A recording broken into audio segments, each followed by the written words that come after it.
පුතේ අපි අද දවසේ කතා කරන්න හදන්නේ වීඩියෝ අංක 5 6 ශ්‍රේණිය කෙටි ප්‍රශ්න අංක 41. බලන්න පිටුව අංක 7 තියෙනවා 41 වෙනි ප්‍රශ්නේ වාට කියනවා දිනය සම්මත ආකාරයට ලියා ඇත්තේ පාත සඳහන් කවර අවස්ථාවේදයි පිළිතුරු තෝරා යටින් ඉරක් අඳින්න. මේ සම්මත ආකාරය ගැන කතා කරද්දී දිනය සම්මත ආකාරයට ලියන්න පුළුවන්. ඒ වගේම තමයි වේලාව සම්මත ආකාරයට ලියන්න පුළුවන්, සංඛ්‍යාවක් සම්මත ආකාරයට ලියන්න පුළුවන්. අපි ඔය තුනම කතා කරලා තියෙනවා. සංඛ්‍යාවක් සම්මත ආකාරයට ලියද්දී ඔයා දන්නවා කලාප වලට වෙන් වෙනවා. එක කලාපය, දහස් කලාපය, මිලියන, බිලියන කියලා. ඊළඟට අපිට මේ වමේ ඉඳලා දකුණට යෑමේදී අපි හිතමුකෝ සංඛ්‍යාවක් ලියාගෙන යනකොට සම්මත ආකාරයට ලියන්න කියලා කියද්දී අපි කියමු 200යි 43යි 5යි 2 කියලා. මෙයාව සම්මත ක්‍රමයට ලියන්න කියලා කියන්නේ මෙන්න මේ පැත්තට අපි වම කියලා කියනවා, මේ පැත්තට දකුණ කියලා කියනවා. මෙන්න මෙහි ඉඳලා දකුණේ ඉඳලා වමට ඉලක්කම් 3න් 3ට හිඩසක් තියාගෙන ලියනවට කියනවා සම්මත ආකාරයෙන් ලියනවා. කලාප වලට වෙන් කරනවා. එතකොට 2යි 0.2යි 4යි 352. මෙතන හිඩසක් තියෙනවා, මෙතන හිඩසක් තියෙනවා. මේකට අපි සම්මත ආකාරය කියලා ලියනවා. ඊළඟට වේලාව සම්මත ආකාරයෙන් ලියනවා කියලා කියන්නේ පැය 24 ක්‍රමයට වේලාව ලියන එකට. එතකොට අපි දැන් මේ කතා කරන්න හදන්නේ දිනය සම්බන්ධව කතා කරද්දී ඒ දිනය ලියද්දී කොහොමද ලියන්නේ සම්මත ආකාරයට කියලා කියද්දී ඔයාලට දීලා තියෙන්නේ මෙතන උත්තර 3ක් දීලා තියෙනවා. නිවැරදි උත්තරය ගන්න ඕනේ කොහොමද? වර්ෂය ලියනකොට ඉලක්කම් 4කින් ලියන්න ඕනේ. මාසය ලියනකොට අනිවාර්යයෙන්ම ඉලක්කම් 2කින් ලියවෙන්න ඕනේ. දිනේ අද දවසේ දවස ලියනකොට ඒක ලියද්දී ඉලක්කම් ඒත් 2කින් ලියන්න ඕනේ. මෙතන ඉලක්කම් 4ක් තිබිය යුතුයි. මෙතන ඉලක්කම් 2යි, මෙතන ඉලක්කම් 2යි. එතකොට අපි මේ ලියලා තියෙන්නේ අර නිදහස ලැබිච්ච දවසනේ 1948 පෙබරවාරි මාසේ 4 වෙනිදා. එතකොට වර්ෂයේ 1948යි ඉලක්කම් 4 සම්පූර්ණයි. ඊළඟට මේ පැත්තට ඉරි ගහන්න එපා. මෙන්න මෙහෙම ඉරි කැල්ලා. 1948 මාසේ වෙන්නේ පෙබරවාරි මාසේ නම් 4 වෙනි මාසෙනේ. එතකොට මේ 4 ලියනකොට පුතා 4 විතරක් ලියන්න බෑ. 0.4 ලියන්න ඕනේ. 0.4 ලියන්න ඕනේ. පැහැදිලිද? ඊළඟට දිනේ වෙන්නේ කවද්ද? පෙබරවාරි මාසේ දෙවෙනි මාසේනේ. දෙවෙනි මාසේ 4 වෙනිදානේ. ඒතර 4 වෙනිදා කියනකොට නිකන් 4 ලියුවොත් වැරදි. 0.4 ලියවෙන්න ඕනේ. තේරුණාද? 0.4 ලියවෙන්න ඕනේ. ඒතර 1940 මේ ඉරි කැලල මේ විදිහට පාවිච්චි වෙන්න ඕනේ. මාසෙට දවස් දෙකක් තියෙනවා. පෙබරවාරි මාසේ නම් දෙවෙනි මාසේ. ඒතර 2 විතරක් ලියුවොත් වැරදි. එතන 0.2 වෙන්න ඕනේ.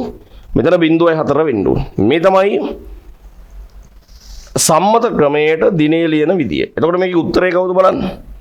ඒ උත්තරේ වැරදි. මාසෙ ලියලා තියෙන ඉලක්කම් 1කින්. එතකොට C උත්තරේ වැරදි. අවුරුද්ද ලියලා තියෙන ඉලක්කම් 2.48 විතරයි. එහෙනම් B උත්තරේ නිවැරදි උත්තරේ වෙන්නේ.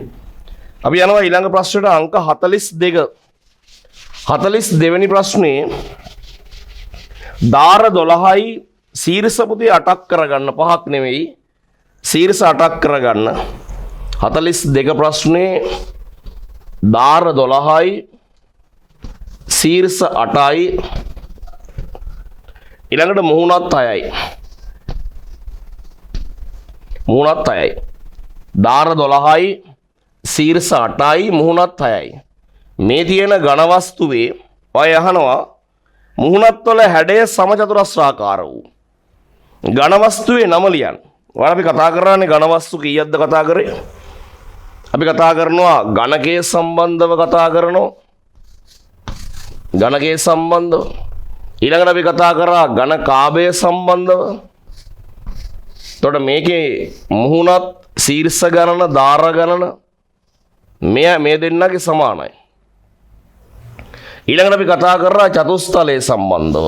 යටපැත්තේ ත්‍රිකෝණයයි වටෙන් ත්‍රිකෝණ 3යි ඔක්කොම ත්‍රිකෝණ 4ක් තියෙනවා. ඒ කියන්නේ මුහුණත් නැත්නම් පෘෂ්ඨ 4ක් තියෙනවා.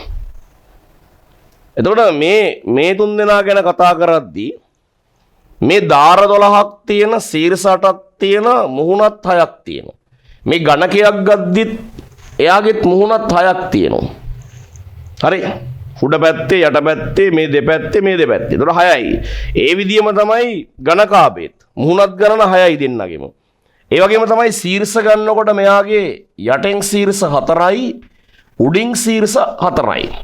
එයාගෙත් 8ක් තියෙනවා. මේ යට පැත්තේ මෙයාගෙත් ශීර්ෂ 4යි ශීර්ෂ කියන්නේ මුළු වලට. මෙයාගෙත් උඩ පැත්තේ 4ක් තියෙනවා ඔක්කොම 8ක් තියෙනවා. එතකොට ශීර්ෂ 8යි මුහුණත් 6යි මේ දෙන්නගෙම සමානයි. ඒ වගේම දාර ගාන ගන්නකොට යට පැත්තේ දාර මේ 1යි 2යි 3යි 4යි උඩ පැත්තේ 1යි 2යි 3යි 4යි. එතකොට 4යි 4යි 8යි මේ මුදුන් වෙන සිරස් දාර තව 4ක් තියෙනවා. එතකොට ඔක්කොම 12ක් එනවා. මෙයාගෙත් එහෙමම මේ යට පැත්තේ 4යි උඩ පැත්තේ 4යි ඒවා තිරස් දාර සිරස් ඒවා 4ක් තියෙනවා ඔක්කොම 12යි. එතකොට මේකේ මේ දාර 12 කියන එක දෙන්නගෙම සමානයි. ශීර්ෂ 8 කියන එක දෙන්නගෙම සමානයි. මුහුණත් 6 කියන එක දෙන්නගෙම සමානයි. හැබැයි විශේෂ අවස්ථාවක් තියෙනවා. මොකද්ද? මෙයා ඝනකයක්නේ. එයාගේ තව විශේෂ ලක්ෂණයක් තියෙනවා. හැම මුහුණතක්ම සමචතුරස්‍රාකාරයි. මෙයාගේ මුහුණත් ඍජු කෝණාශ්‍රයි. එහෙනම් වාගේ ප්‍රශ්නේ අහලා තියෙන්නේ මොකද්ද? දාර 12යි ශීර්ෂ 8යි මුහුණත් 6ක් තියෙනවා. එතකොට දෙකම හරි. හැබැයි මුහුණත් වල හැඩය සමචතුරස්‍රාකාර වෙන්න ඕනේ කියලා කියනවා. ඒ ඝන වස්තුවේ නම ලියන්න කියලා කියනවා. එහෙනම් වට ලියන්න වෙන්නේ ඝනකය කියලා. වට ලියන්න වෙන්නේ ඝනකය කියලා. මේ කාරණා තුන නම් දෙන්නගෙම සමානයි. ඊළඟට චතුස්තලය ගන්න. යට පැත්තේ ත්‍රිකෝණයක්. යට පැත්තේ ත්‍රිකෝණයක්. ඊළඟට මෙතන ත්‍රිකෝණයයි 2යි මේ. මෙතන ත්‍රිකෝණයයි මෙන්න 3යි. මෙතන ත්‍රිකෝණයයි 4යි. එහෙනම් මෙයාට ත්‍රිකෝණාකාර මුහුණක් තියෙනව කොච්චරක්ද? 4ක්. එහෙනම් මුහුණත් ගණන 4යි. ඊළඟට යට පැත්තේ ශීර්ෂ 3යි මුදුන් වෙච්ච ශීර්ෂයයි ඔක්කොම ශීර්ෂ 4යි. මුහුණත් ගානයි ශීර්ෂ ගානයි සමානයි මෙයාගේ. මුහුණත් ගානයි ශීර්ෂ ගානයි සමානයි. ඊට පස්සේ මෙයාගේ දාර කීයක් තියෙනවද? යට ත්‍රිකෝණේ දාර 3යි. මෙතන 1යි 4යි 5යි 6යි ඔක්කොම දාර ගාන 6යි. එහෙනම් මතක තියාගන්න චතුස්තලයකට මුහුණත් ගණන 4යි ශීර්ෂ ගණන 4යි දාර ගාන 6යි කියලා එනවා. චතුස්තලයේ මුහුණත් හා ශීර්ෂ මොනවා වෙනවද? සමාන වෙනවා. අපි යනවා ඊළඟට 43 වෙනි ප්‍රශ්නෙට. ප්‍රශ්නාංක 43. 43 වෙනි ප්‍රශ්නේ ඒකේ වාගේදී කතා කරන්නේ පුතා එකතු කරන්න කියලා තියෙනවා ලීටර මිලිලීටර. ඔයා දන්නවා ලීටරයකට මිලිලීටර 1000ක් තියෙනවා. ලීටරයකට මිලිලීටර 1000ක් තියෙනවා. එතකොට මෙතන ලීටර 3යි මිලිලීටර 856ට ලීටර 3යි මිලිලීටර 84ක් එකතු වෙන්න ඕනේ. 84ක්. එතකොට මෙතනට බිඳුවක් දාගන්න. 84ක් එකතු වෙනවා. 6යි 4යි 10යි එකක් ඉදිරි 8යි 5යි 13යි 1යි 14යි එකක් ඉතිරි 8යි 1යි 9යි ඉතිරි නෑ 3යි 3යි 6යි එහෙනම් ලීටර 6යි මිලිලීටර 640යි කියලා උත්තරේ එනවා. ඊළඟ පැය මිනිත්තු අඩු කරන්න තියෙනවා ප්‍රශ්න අංක 44. අඩු කරන්න පැය මිනිත්තු මේ බලන්න අඩු කරන විදිහ. පැය 8යි මිනිත්තු 20න් අඩු කරන්නලු පැය 5යි මිනිත්තු 40ක්. අපි මේ ගණන් වල ඔයාලට තේරෙනවා මේ මිනිත්තු පැත්තට ගිහිල්ලා බලද්දී 20න් 40 දැන් බිඳුවෙන් බිඳුවක් අඩු කරනවා 2න් 4ක් අඩු කරන්න බැරි නිසා මෙයාගෙන් එකක් ඉල්ලනවා. එහෙම හදන්නේ නැහැ මේ පැය මිනිත්තු ගණන්. තේරුණාද? මෙහෙන් එකක් ඉල්ල ගන්නකොට එන්නේ එකක්. එහෙම නෙමෙයි. එතකොට මෙතනදී අපි කරන්නේ අපි බලන්නේ මිනිත්තු 20න් පුණුවන්ද මිනිත්තු 40ක් අඩු කරන්න. මිනිත්තු 20කින් පුණුවන්ද මිනිත්තු 40ක් අඩු කරන්න බලන විදිය ඕක. එතකොට මිනිත්තු 20න් මිනිත්තු 40ක් අඩු කරන්න බැරි නම් අපි කරන්නේ එහා පැත්තෙන් එක පැයක් මෙහා පැත්තට ඉල්ල ගන්න එකක්. එතකොට මෙතන තිබ්බ පැය 8න් එක පැයක් මෙහාට දෙනවා. පැය 8න් පැයක් මෙහාට දෙනකොට මෙතන තිබ්බ පැය ගාන එකක් අඩු වෙලා මෙතන 7ක් බවට පත් වෙනවා. එතකොට මෙතනට පැයක් යනකොට මිනිත්තු කොටට යන නිසා එක පැයක් කියන්නේ මිනිත්තු 60ක්. එහෙනම් මෙතන මේ මිනිත්තු 20ට එහා පැත්තෙන් ආපු පැය කියන මිනිත්තු 60 එකතු වෙලා 20යි 60යි මිනිත්තු 80ක් බවට පත් වෙනවා. මේ මිනිත්තු 80න් තමයි මේ මිනිත්තු 40 අඩු කරන්න ඕනේ. එතකොට 80න් 40ක් අඩු කරනකොට නැවත එන්නේ 40ක් එතන උත්තරේ. දැන් මෙතන 7යි තියෙන්නේ 7න් 5ක් අඩු කරනකොට 2යි. එහෙනම් පැය 2යි මිනිත්තු 40යි කියලා උත්තරේ එනවා. පැය 2යි මිනිත්තු 40යි. අපි යනවා ප්‍රශ්නාංක 45ට. ප්‍රශ්නාංක 45. ඒ 45 වෙනි ප්‍රශ්නේ ඒකේ අපිට තියෙන්නේ අර ප්‍රශ්න 3යිනේ මේකේ අහන්නේ. ප්‍රශ්න 3යිනේ අහන්නේ වෘත්තය මත වෘත්තය තුල වෘත්තය පිටද කියන එක. හොඳට බලන්න. වෘත්තය මත A ලක්ෂය පිහිටා ඇත. හරිනේ. වෘත්තය මත A ලක්ෂය පිහිටා ඇත. මේකට අපි කියනවා මත කියලා. වෘත්තය තුල ඉන්නවා කවුද? O. වෘත්තයෙන් පිටද ඉන්නවා B. මේක එනම් කියනවා වෘත්තයේ පිටත ඔයා ලියන්න හිස්තැනේ B ලක්ෂය පිහිටා ඇත. වෘත්තයේ පිටත B ලක්ෂය පිහිටා ඇත. දෙවෙනි කොටස වෘත්තය තුල ඇතුළේනේ තුල කියන්නේ මෙන්න O ලක්ෂය පිහිටා ඇත. එහෙනම් වෘත්තය තුල O ලක්ෂය පිහිටා ඇත. අපි යනවා එහා පැත්තේ පිටුව අංක 8ට. ප්‍රශ්න අංක 46. අංක 46. 46 වෙනි ප්‍රශ්නේ 46 වෙනි ප්‍රශ්නේ ඔයාලට දීලා තියෙනවා 18 බිලියන 3 18 බිලියන 3 ඉලක්කමෙන් ලියන්න. අපි මේකේ තියෙන වැදගත් කාරණාව තමයි මෙහි ඉඳලා මෙහාට කියවගෙන යනකොට ඉස්සලම හම්බෙන ලොකුම කලාපය හොයාගන්න ඕනේ. මෙහි ඉඳලා මෙහාට කියවගෙන යනකොට ඉස්සලම හම්බෙන ලොකුම කලාපය මුල ඉඳලා කියවන්න. 18 බිලියන. අන්න අපිට හම්බෙන කලාපේ නම මොකද්ද? බිලියන. මෙහි ඉඳලා මෙහාට කියවගෙන යනකොට හම්බෙන ලොකුම කලාපේ කවුද? බිලියන කලාපේ. එතකොට බිලියන කලාපයක් හම්බ වෙනවා නම් පොඩි කඩු සටහනක් දාගන්න ඉස්සලා උත්තරේ ලියන්න. කොහොමද කඩු සටහන එන්නේ? ඒක වෙන කොලයක ඔයා කරන්න පුතා. මෙහි ඉඳලා මෙහාට කියවන් යද්දි බිලියන කලාපයක් අහු වෙනවා නම් එනම් බිලියන කලාපයක් මේකට තියෙනවා නම් ඊට පිටිපස්සේ මිලියන කලාපයක් තිබිය යුතුයි. ඊට පිටිපස්සේ දහස් කලාපයක් තිබිය යුතුයි.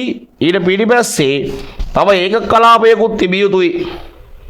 ඔයාලට හම්බ උනේ බිලියන කලාපයක් නම් බිලියන කලාපෙට පිටිපස්සෙන් තියෙන හැම කලාපයකම ඉලක්කම් 3 බැගින් ලියන්න ඕනේ.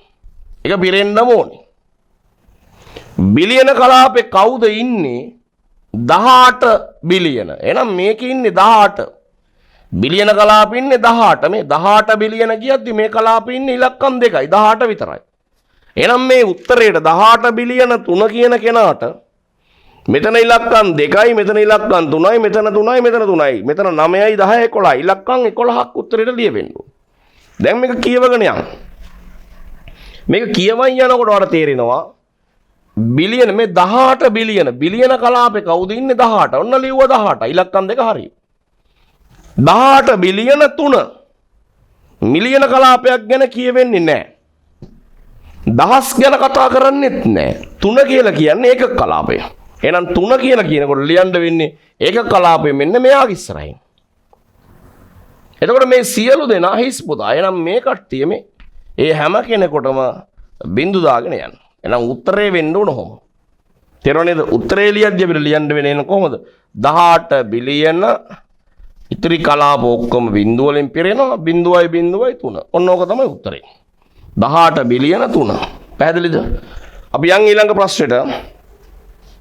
47 වෙනි ප්‍රශ්නේ කියනවා පියල් ළඟ රුපියල් 850ක් ඇත. පියල් ළඟ රුපියල් 850ක් ඇත. ඉන් රුපියල් 675ක් වියදම් කරයි. ඉතිරි මුදල කොපමණද? ප්‍රශ්නාංග 47. පියල් ගාව තියෙනවා 850ක මුදලක්. ඒකෙන් 675ක මුදලක් වියදම් කරාට පස්සේ තව කොච්චරක් ඉතුරු වෙනවද කියලා අහනවා පියල් ළඟ. එහෙනම් එයා ගාව තිබ්බ මුදලින් එයා වියදම් කරපු මුදල අඩු කරන්න. 0.5ක් අඩු කරන්න බෑ. මෙහෙට ගන්න 10න් 5ක් 5යි. 4න් 7ක් අඩු කරන්න බෑ. මෙහෙන් එකක් ගෙනී ගන්න. එතකොට මෙතන 14යි 14න් 7ක් 7යි. දැන් මෙතන තියෙන එකක් එහා පැත්තට දුන්න නිසා 7යි. 7න් 6ක් 1යි. එහෙනම් ඉතුරු වෙන මුදල රුපියල් කියලා ලියන්න ඕනේ. රුපියල් 175යි.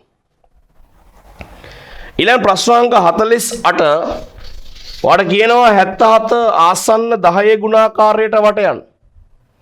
මේ දෙන කෙනෙක් සංඛ්‍යාවක් 10ට වට යන්න කියලා කියනකොටම මෙයා ආසන්න 80ටද එහෙම නැත්නම් 70ටද කියලා බලන්න. 10ට වට එනකොට එහෙම නෙවෙන්නේ. මෙයා ආසන්න 80ටද 70ටද? ඒක තමයි උත්තරේ. 70ද 80ද කියන එකදී. එතකොට මෙතන ඔයාලට තේරෙන්න ඕන අවසාන ඉලක්කම 0.1 2 3 4 නම් මේකේ උත්තරේ වෙන්න ඕනි 70ටයි ආසන්න වෙන්නේ. හැබැයි එක ස්ථානයේ කියන අවසාන ඉලක්කම එයා අපිට උනොත් 5 6 7 8 9 කෙනෙක් නම් මෙයා ආසන්න වශයෙන් ගන්න අපි උත්තරේ කොට 80 පැත්තට. මේක අපි ලියද්දි අවසාන ඉලක්කම බිඳුවක් කරන්න මෙයාව එයා 5 6 7 8 9 කෙනෙක් නම් මෙයාට එකක් එකතු කරන්න එනම් 7 1 8යි. මෙතන තියෙන්නේ 0.1 2 3 4 නම් 7ට මොකුත් කරන්න නැතුව ලියන්න. එහෙනම් උත්තරය 80යි. ප්‍රශ්න අංක 49. 49. මේකේ කෝණ සම්බන්ධ කතා කරනවා කෝණ පහෙන්. මේ පැත්තේ තියෙනවා B කියලා, මේ පැත්තේ තියෙනවා A කියලා. එතකොට මේ කෝණ වල දරුවෝ බලන්න හොඳට.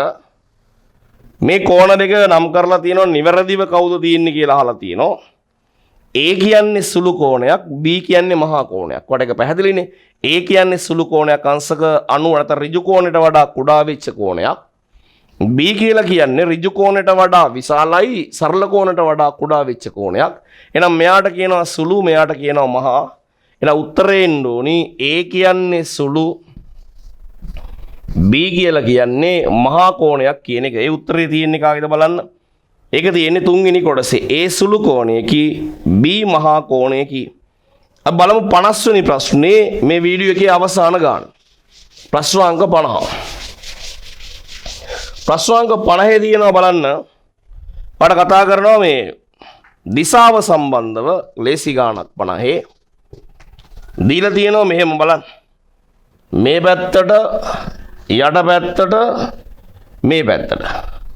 එතකොට මේ මෙතන කොටුවක් තියෙනවා, මෙතන කොටුවක ලියලා තියෙනවා ඒක දකුණ කියලා. මේ පැත්තේ හිස් තැනක් තියෙනවා.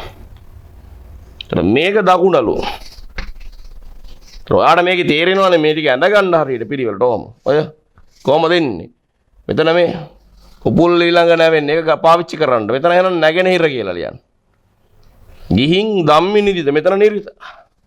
මේක අකුරු තුනෙන්ම සම්පූර්ණ ගන්න. නිරිත මේක නැගෙනහිර කියලා ලියන්න. හරි කොටුව තුල ලියන්න කියලා කියන්නේ කොටුව ඉඩමදි නම් එතන යටින් ලියන්න. ඔන්න අපි ප්‍රශ්න 50ක් සාකච්ඡා කරලා තියෙන්නේ. එහෙනම් අපි වීඩියෝ අංක 5 ඉවරයි. අපි යන්න හදන්නේ වීඩියෝ අංක 6ට. අපි ඊළඟ එකේදී හම්බෙමු.